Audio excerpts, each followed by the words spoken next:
Okay. Finish the traditions tonight.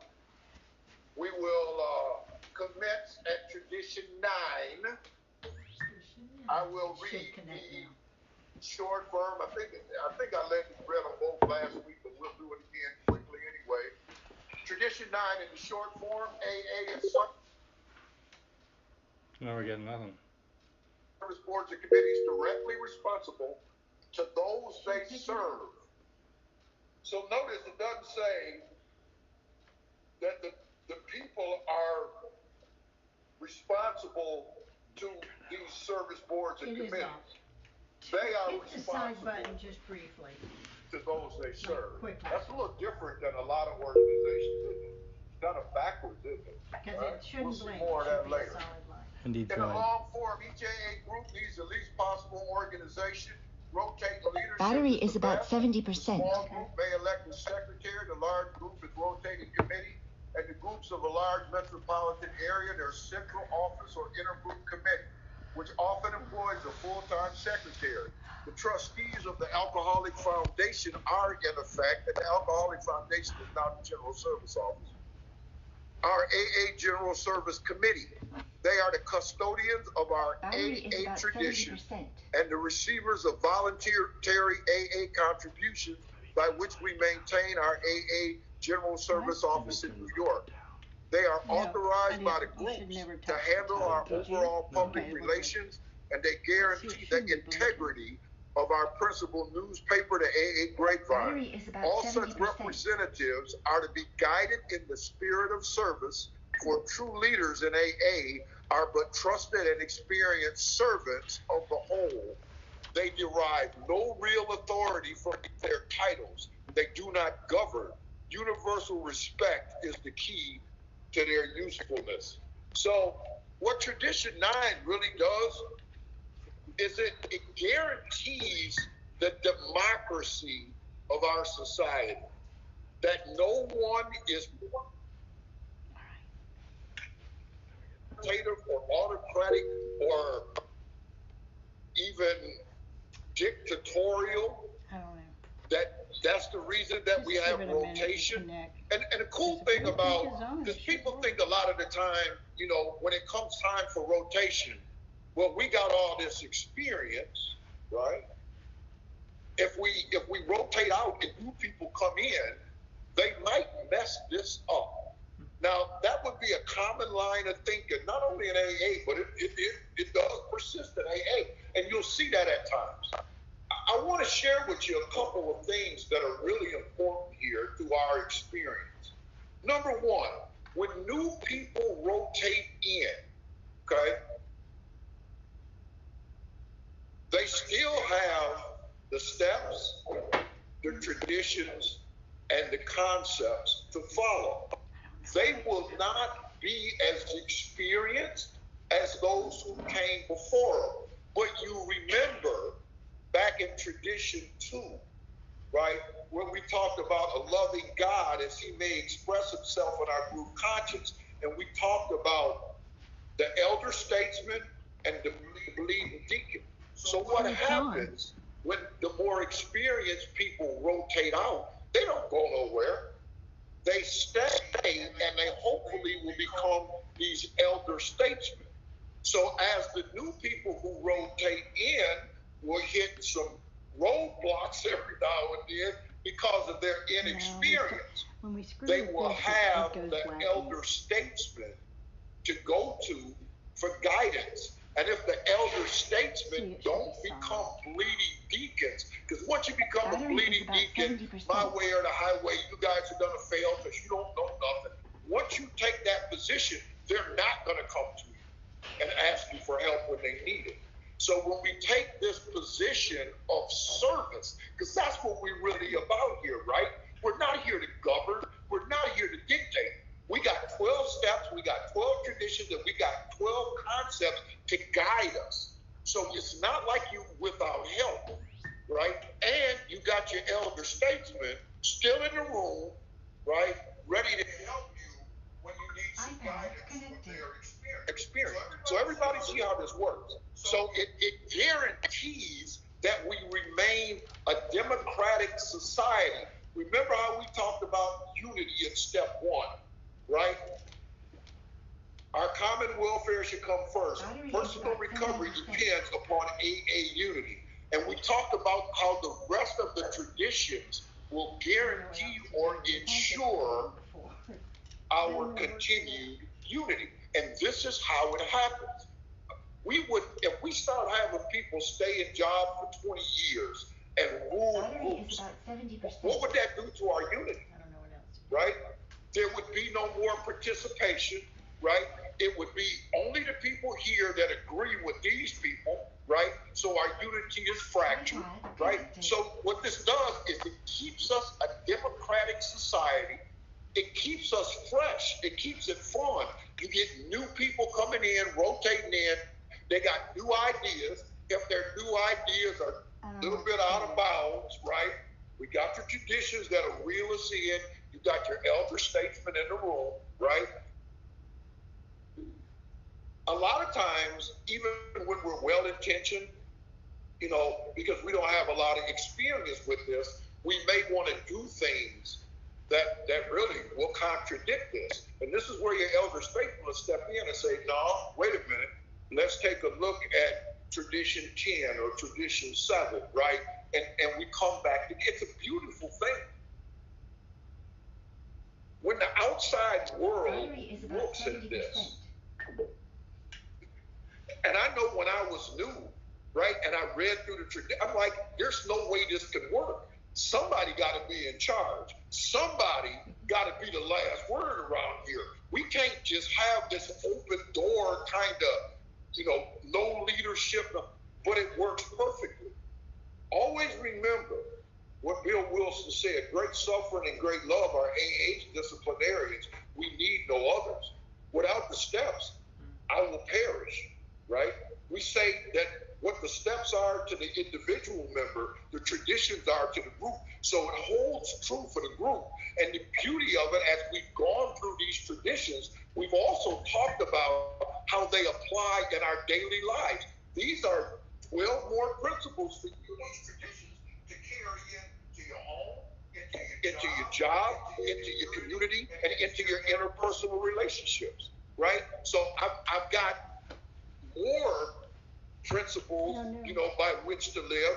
And this one, right, that of genuine democracy, right? If I look at how I function at work, do I have to be Mr. Know-it-all? Do I have to be critical of everybody that don't want to do things my way, right? What does that do? It will separate me from everybody else. It will harm the unity of our team at work, right? What about at home, right? Is it that my way or the highway, I always got to be right? I don't need to hear that. Just listen to me, right, and everything, right? No democracy. So what does that do? It creates separation is what it does. And separation is the opposite of unity, right? Remember, there is the one problem, right, which encompasses all problems, and that's conscious separation from God and our fellows. There is but one solution, which encompasses all solutions, and that's conscious contact with God and our fellows, which is what? Unity, right? It's unity with God and the people around us. That is the purpose of the 12 traditions. And actually, that's also the purpose of the 12 steps, right? To fit us to be a maximum service to who? God and the people around us. Are you starting to see how all this ties together, right? And how we can take these principles as well as the steps and apply them in all the areas of our life, okay? So tradition 9, very important one, right? We don't need to be organized. We may create service boards and committees directly responsible to those they serve. And the purpose of those service boards and committees is what? To help facilitate whatever we need to carry out our primary purpose. What is our primary purpose? To carry the message to the alcoholic who still suffers. So we have an intergroup office here where we meet this and dust. Our intergroup door is right behind me to the right, right? We have people come in, they answer the phones, they answer the mail, right? They send correspondence out. They keep our literature here for us, right? So what are they doing? They're facilitating our primary purpose. They're not out here stacking money. They're not out here trying to figure out what to do out here in society, right? They are here to continue to support our effort to do what? To carry the message to the alcoholic who still suffers. And we talked about that last week. That effort doesn't require a lot of money, but it's money that should come from us, not from somebody else. Everybody get that. We talked about last week $10 million worth of services, $8 million worth of separate tradition, and how we subsidize that by increasing the cost of the literature. And I made the statement last week that we're looking right down the barrel at the $25 big book, right? And if things don't change, we will be, because we're not self-supporting, right? And so those are the consequences that we will have to pay. We'll have a book that new people can't afford, right? It's getting to the point now they barely can afford them, right? So when you look at this whole thing, right, what Tradition 9 gives us, right, is in line with the 8 traditions that came before us, right? It preserves our unity, okay? It keeps us right size, right? We're not about money, property, and prestige. We about carrying the message to the alcoholic who still suffers. So Bill Wilson used to say, we will remain poor as a society, meaning we're not going to accumulate money and property and that kind of thing, but through our own self-support, we will have in place through our service boards, committees, our general service office, our central offices, our intergroups, everything that we need to carry out our primary purpose. Is that understand? Is that cool? Okay. So that's Tradition 9, very important tradition. So on to Tradition 10, Alcoholics Anonymous has no opinion, this is short form, on outside issues. Hence, the AA name ought never be drawn into public controversy. I'm going to give you the long form.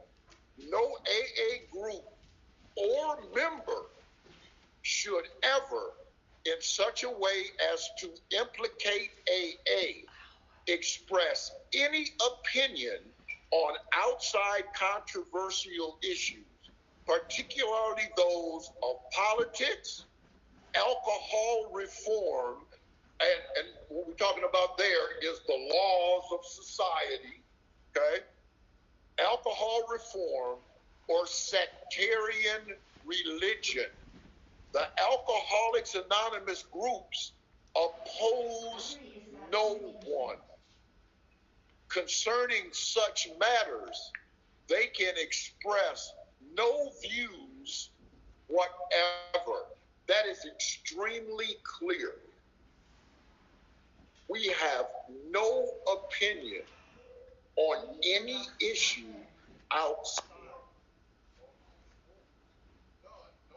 No opinion means none, right? So when I'm at a meeting and somebody brings up a topic that is outside of here, right? Immediately we need to say that's an outside issue, okay? And we do not discuss outside issues in here. If somebody wants to talk about the new laws around, the drinking age or distribution of narcotics from pharmaceuticals, those are outside. We have one primary purpose in here, and that is to carry the message to the alcoholic who still suffers. In the steps, the book talked about being placed in a position of neutrality. A position of neutrality. And this is achieved through the steps. You remember in the 4th step, in the resentment section, when we talked about moving from a position of judgment to empathy, to go from being up here to being eyeball to eyeball, to becoming a part of, right?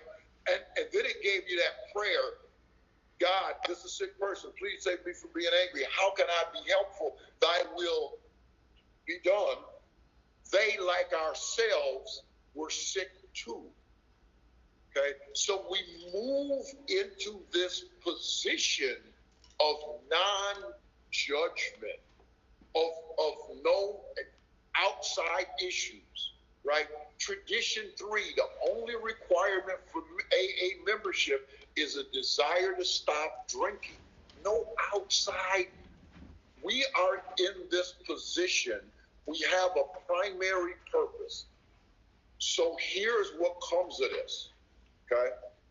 So we have no opinion on all these outside issues. This, Bill Wilson used to say, should forever be our objective. When somebody says the words Alcoholics Anonymous, the response should be, those are the people who will help you if you have a drinking problem.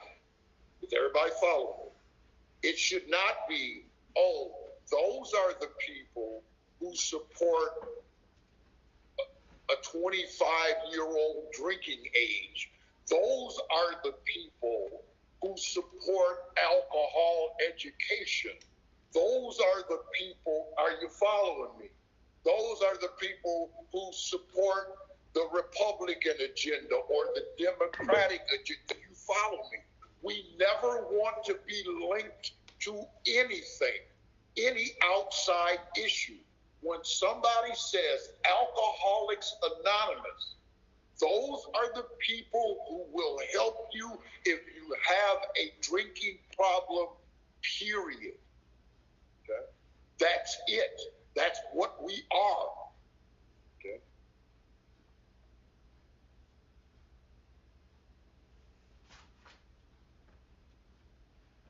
Be careful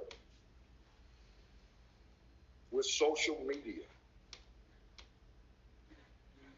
Be careful with social media.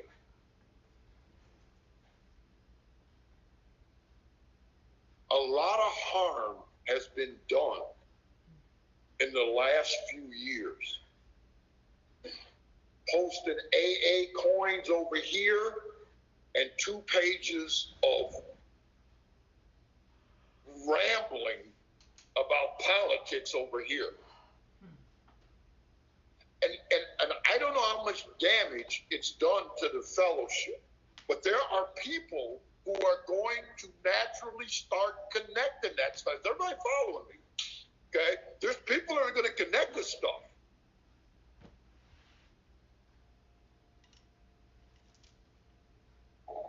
A lot of people have expressed to me how they've done that and the price that they've paid for it. A lot of people have lost respect for them. People have taken opposition to their views. A lot of people have been damaged by this. We're going to talk more about this in Tradition 11.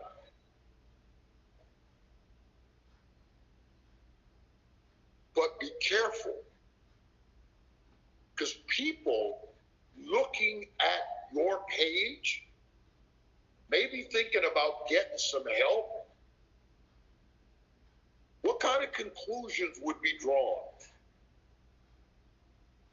What kind of conclusions would be drawn?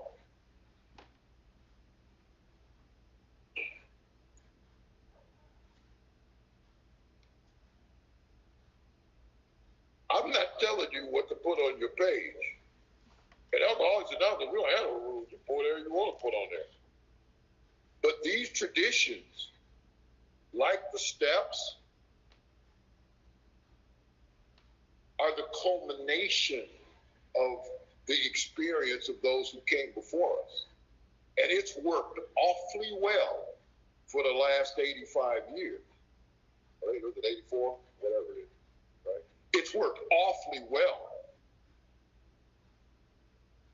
I'm only sharing with you what people have shared with me,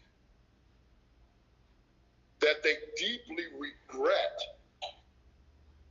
having used that forum to express all these opinions and views on stuff going on out in the world.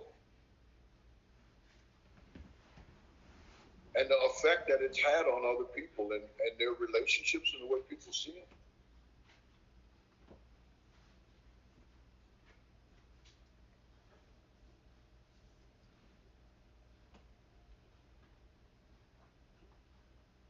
Our primary purpose and our lifeline is to be of service to God and the people around us. We only have one purpose. We don't have another one. Anything that moves my position to one of opposition now damages my opportunity to be of service. And see, that comes the same with it coming into the rooms and doing battle with people. I really need to get my nephew into detox, but I can't call Kent because he don't like it. My first sponsor used to say the things that you learn in here, are tools that you use to help others. They're not weapons you use to attack them. And it's all about being spiritually positioned to live my primary purpose. My primary purpose here is to serve. And I don't want to hurt nobody's feelings, but I'm going to be perfectly honest with you. I don't care what your views are. I could care less. Makes no difference to me. I don't care. I'm not interested. What I care about is this. Can I help you? Can I help you? How may I assist you? That's it.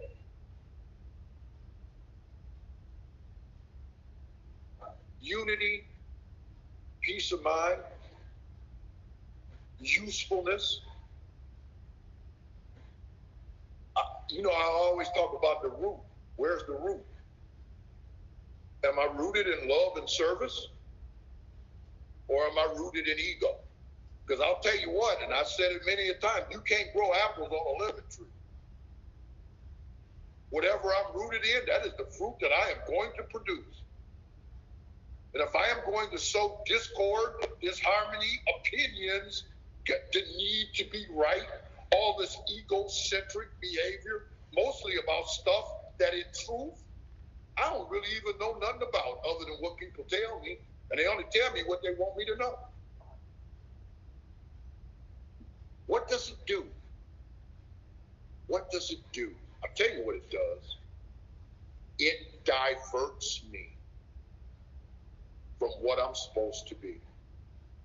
It moves me away. It diverts my focus to something that don't even matter when I've been given a gift of sobriety that only we can share with each other. Do you see the potential damage here? So the person coming in is what's important.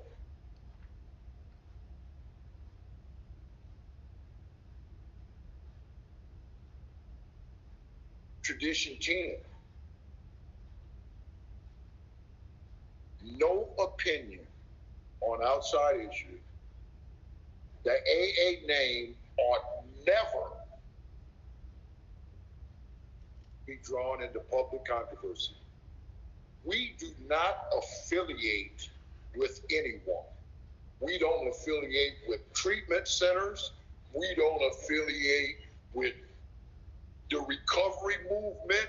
We don't affiliate with political parties. We don't affiliate with any organized religion. All those things are up to you. How you vote and where you go to church, or whether you go to church or not, ain't none of my business. Who you pray to ain't none of my business. I got one, check how simple this is. I got one purpose. And that is to be spiritually positioned through these steps, through these traditions, through these concepts, through these principles, to be of service to God and you. That's it. And I don't have to wait till I'm on my deathbed to figure that out. Oh, I wish I would have lived a useful life. Oh, I wish I would have not been wrapped in so much foolishness. I wish it's all right here for you. And it's real simple. You don't have to be no ancient philosopher to do this. All you got to do is follow the experience of those who came before you and left it right here for you. Tradition King. Tradition 11. Our public relations policy is based on attraction rather than promotion. We need always, and I love to circle the word always in this year, maintain personal anonymity at the level of press, radio, and films. And today you include television and the internet. Okay? Now, long form. Our relations with the general public should be characterized by personal anonymity. We think AA ought to avoid sensational advertising. Our names and pictures as AA members ought not to be broadcast, filmed, or publicly printed. Our public relations should be guided by the principle of attraction rather than promotions. Go back to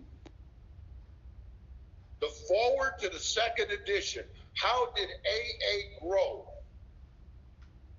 Through promotion? Nope.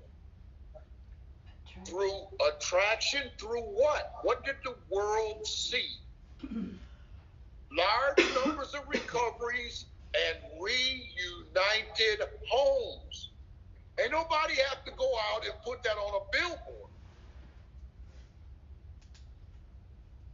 People today, the court system, the Bar Association, the American Medical Association, maybe your employer, any place where people like us hit the wall will give you a piece of paper, a gift certificate to a new way of life, and say, go to Alcoholics Anonymous. Why do they do that? Because we got billboards out here on the road? No. Because for the last 84 years, they've been watching dead people come back to life in this fellowship. They've been watching employees come back to work. Mothers and fathers go back into the home. Decent, contributing citizens come into the community. And we did not have to go out and advertise that fact. As a matter of fact, people come up and say, what happened to you? You are not the same guy. You are not the same lady. What happened to you? You don't have to advertise it. Just live it. Just live it. So personal anonymity at the level of press, radio, film, television, and social media.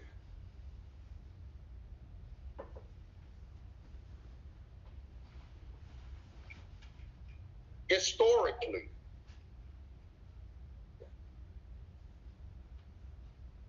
in the very beginning of AA, they did use their names. They obviously at this point had no experience, and they were trying to spread the message. There was a lady named Marty Mann. Marty Mann started what today is the National Council on Alcoholism. First woman to get sober in New York. Bill Wilson was her sponsor. Marty Mann stayed sober 20 years, got drunk, and she got sober at 40, got drunk in 1960. Then she came back, and as far as I know, she stayed sober. But Marty Mann was very public. She went on public radio. This is back in the days of radio. She would go on the radio, and Marty Mann, I'm a member of Alcoholics Anonymous. She was not the only one. There was a catcher for the Cleveland Indians, Raleigh Helmsley. Raleigh Helmsley got sober. They took him down to Akron. Dr. Bob and them worked with him. He got sober. The sports writers at the Cleveland Plain Dealer said, "What happened to you?" Raleigh Helmsley said, "I hooked up with it." This was a well-known drunk. They used to say, if you wanted a story for the newspaper, you didn't have to go look at, just follow Raleigh, because everywhere he went, there was a story, right? A real hellraiser. Raleigh Helmsley gets sober. He's going to the hotel to go into bed. They're like, "What's the deal, dude?" Right? So he tells them. So they do a series of articles in the Cleveland Plain Dealer on Alcoholics Anonymous based on Raleigh Helmsley joining AA, right? So at this point, the founders stood back because some things were starting to happen, right? There were people who got drunk, and they took a look at it and they said, "Wow, you know, all this publicity, although it has brought us attention, right, and has done some good things." Bill Wilson used to say, "The good is often the enemy of the best." What is best for us? What is best for us? Because we really put ourselves at risk with all this publicity, pictures, fake, right? And you see it all the time. We still see it today, don't we? Don't you see people in show business and all that? "Oh, I'm going to meetings now, right? All that. 2 weeks later, they in the psych unit, right? This stuff does not look good, right?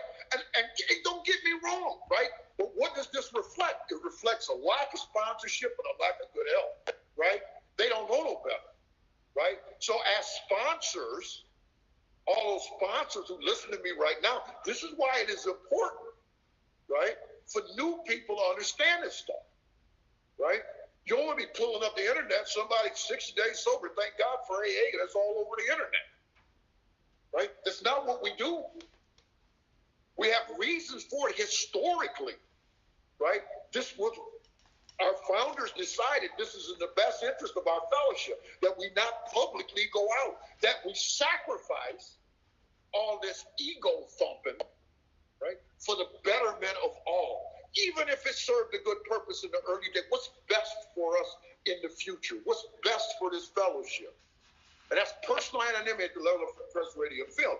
Now, notice, at the level of press, radio, films, television, social media, okay? They drew a line, okay? I want you to understand that. They drew a line. Now, I'm going to read something, a quote from our co-founder in Akron, Dr. Bob, because somebody wrote him a letter, I think it was either St. Louis or Kansas City, about anonymity. This was Dr. Bob's response. Okay. Wait a minute, let me find it. Oh, I got it. Here it is. Dr. Bob's comment. Since our tradition on anonymity designates the exact level where the line should be held, it must be obvious to everyone who can read and understand the English language that to maintain anonymity at any other level is definitely a violation of this tradition. The AA who hides his identity from his fellow AA by using only a given name, he means a first name, violates the tradition just as much as the AA who permits his name to appear in the press in connection with matters pertaining to AA. The former, and this is the person that violates this at the level of press, radio, and films, the former is maintaining his anonymity above the level of press, radio, and films, and the latter is maintaining his anonymity below the level of press, radio, and films. Whereas the tradition states that we should maintain our anonymity at the level of press, radio, and films. Does everybody get that? Okay?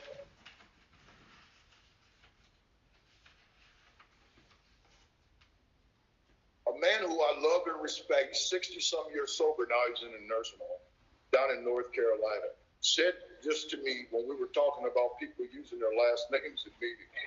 He said to me, the principle of anonymity is spiritually based. He said hiding in AA is fear-based. And there's a difference. Okay? Now, again, Alcoholics Anonymous don't make you do nothing. It shares its experience. How on earth am I going to get some help if I hear a guy share at a meeting and I'm like, you know what? Maybe he could help me. And I go home because I'm scared to ask him. And then I go to a meeting the next day and I say, does anybody here know John? John who, right? We got 47,000 Johns in this town in this program, right? Listen, I am not anonymous at the level of you. Amen. I'm cutting my own throat. My life depends on my service to you. Can't serve you if you don't know who I am. Again,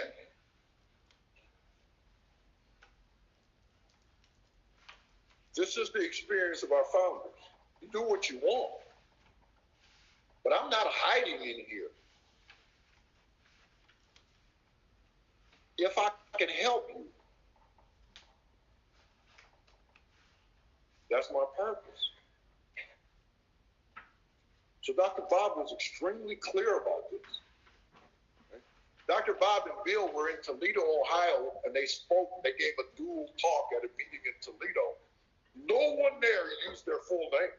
They were driving from Toledo back to Akron. Dr. Bob said to Bill, man, I hope we don't get no flat tire tonight, because we ain't got no idea who in Toledo to call to come help us. None. Okay. Anonymity at the public level. I'm anonymous at the public level. I am not anonymous at the level of you. Anonymity, spiritually based. Hiding is fear-based. And I came in here like everybody else. Right? You know, I used to go down to the club and, you know, been in the newspaper 20 times for drunk and stupid, and I would walk by the club, right, for the morning meeting. I'm looking to see who might see me go down there. For God forbid anybody should see me doing something decent, right? So I'm walking, I'm looking, I'm walking, I'm looking, I'm walking, I'm looking. After I make about the third pass, I'm pretty sure there's nobody looking, and I would do down them steps. But I come in here like that. I get it. I get it, right? I know what it's like to be thin-skinned like that coming in here, right? But know that you're home here. Right? Dr. Bob said something that's pretty cool. He said that within the group, every member should know the first name, last name, address, and phone numbers of all the members of the group. This is in the group now, not everybody in the meeting. If these are not known, then we as a group are operating above the level of anonymity intended. We are not able to be of service to one another in time of need. Stuff to think about. Yeah, okay? good stuff. Do the people in your group have your phone number? Mm-hmm. Something to think about.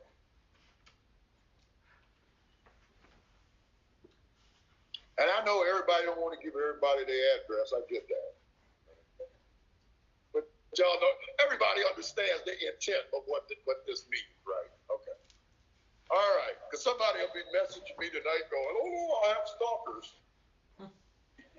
All right. Tradition 12. And I'm going to read the short form first. Anonymity is the spiritual foundation of all our traditions. What does that mean? Anonymity is the spiritual foundation of all our traditions. What that means is big you, little me. The common welfare comes first. Okay? Our primary purpose, right, to carry the message to the alcoholic who still suffers. Big me, big you, little me. Let's go on. Anonymity is the spiritual foundation of all our traditions, ever reminding us to place principles before personalities. Now I'm going to read the long version, and to this day, I personally, this is my favorite Bill Wilson writing. I think this is the most beautiful thing he's ever written. And this is tradition 12 in the long form. We of Alcoholics Anonymous believe that the principle of anonymity has an immense spiritual significance. It reminds us that we are to place principles before personalities, that we are actually to practice a genuine humility. This to the end that our great blessings may never spoil us, that we shall forever live in thankful contemplation of him who presides over us all. Now, principles before personality. You know what I used to think that meant? That, yes, your personality is messed up, but I am going to be principled, rise above that behavior, right? And do the right thing. My first sponsor told me, he said, you got that backwards. He said, you are to place principles before your judgmental, idiotic, defective personality. You the one with the problem, right? And how true that is.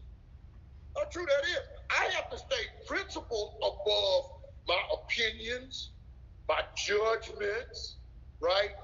My envy, my jealousy, all this stuff in me, right, that makes me want to respond negatively to you or inappropriately to you.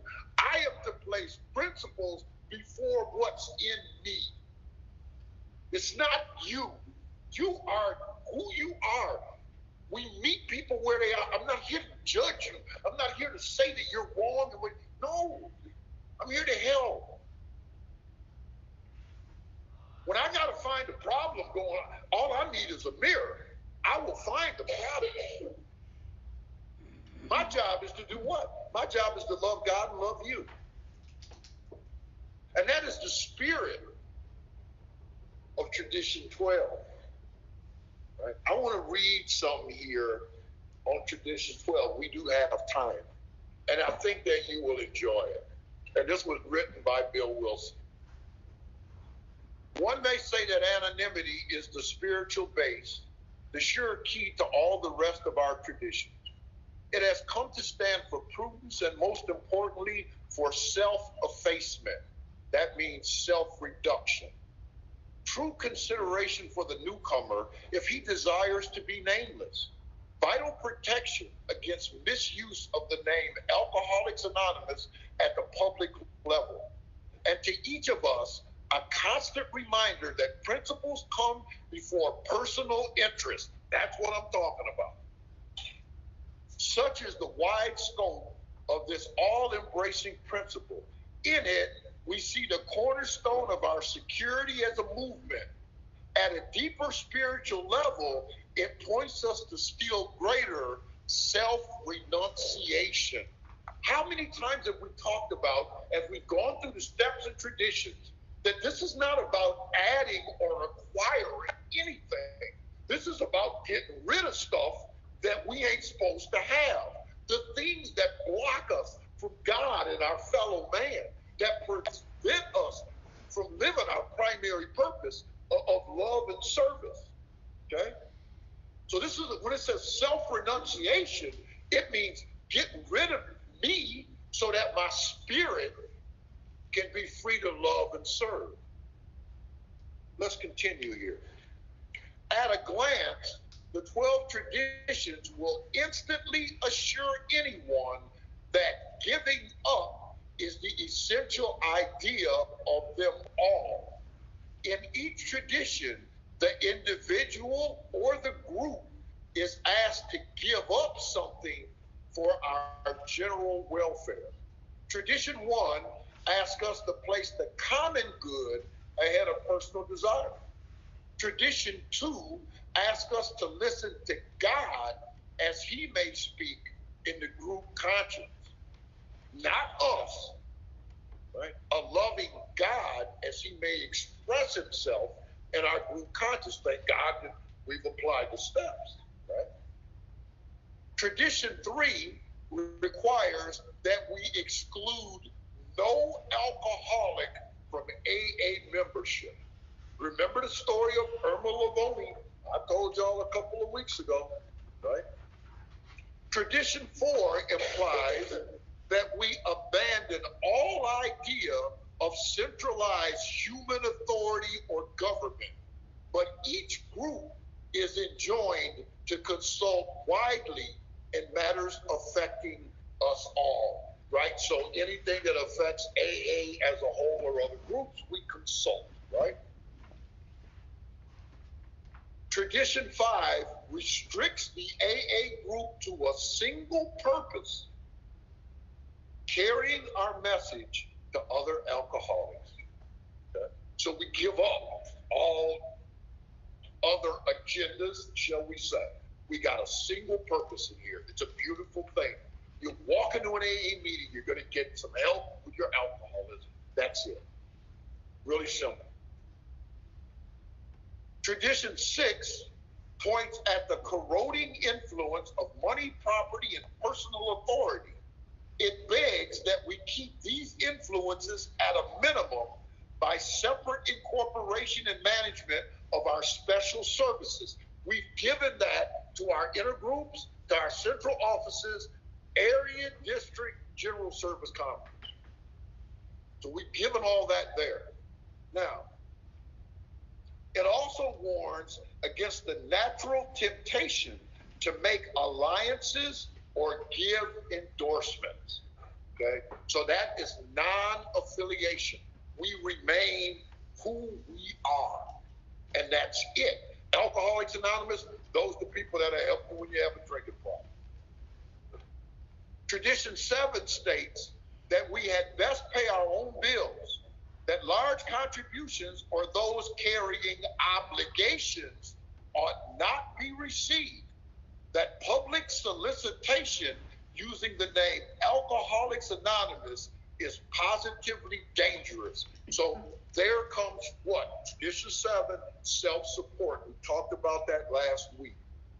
Tradition 8 forswears professionalizing our 12-step work, but it does guarantee our few paid service workers an unquestioned amateur status. So our service centers may employ special workers, but we are never paid for 12-step work.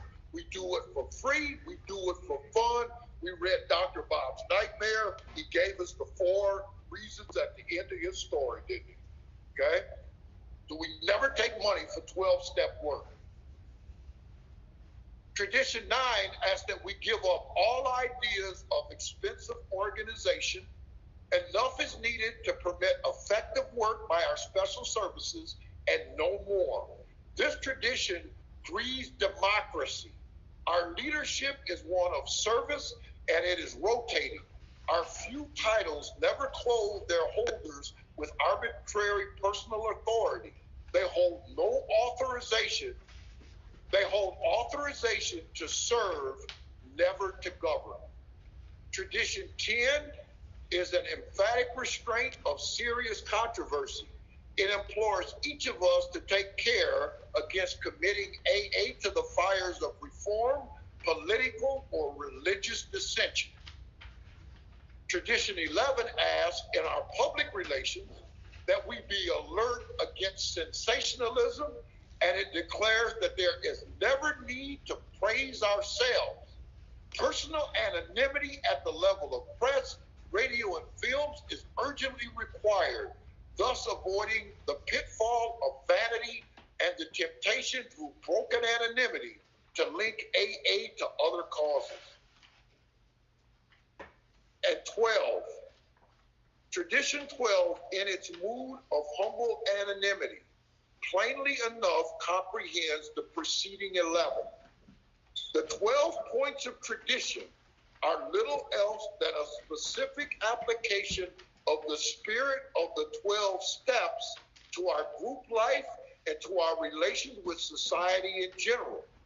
The recovery steps would make each individual AA whole and one with God. The 12 points of tradition would make us one with each other and whole with the world about us. Unity is our aim. And we talked about that in Tradition 1, how this whole thing would drive back to the one thing that preserves us and guarantees that this will be here for your great, great, great, great grandchildren, and that is the preservation of our unity. Our AA traditions are, we trust, securely anchored in those wise precepts: charity, gratitude, and humility. Nor have we forgotten prudence. May these virtues ever stand clear before us in our meditation. May Alcoholics Anonymous serve God in happy unison for so long as he may need us. That was Bill Wilson, AA Grapevine, November 1948. I'd like to have a copy. So there you have it. Okay. We've gone through the tradition, and it is my hope that they were presented in a clear, simple fashion, because I believe that if simplicity is present, then God is in charge. So that's the 12 traditions. Next week, and the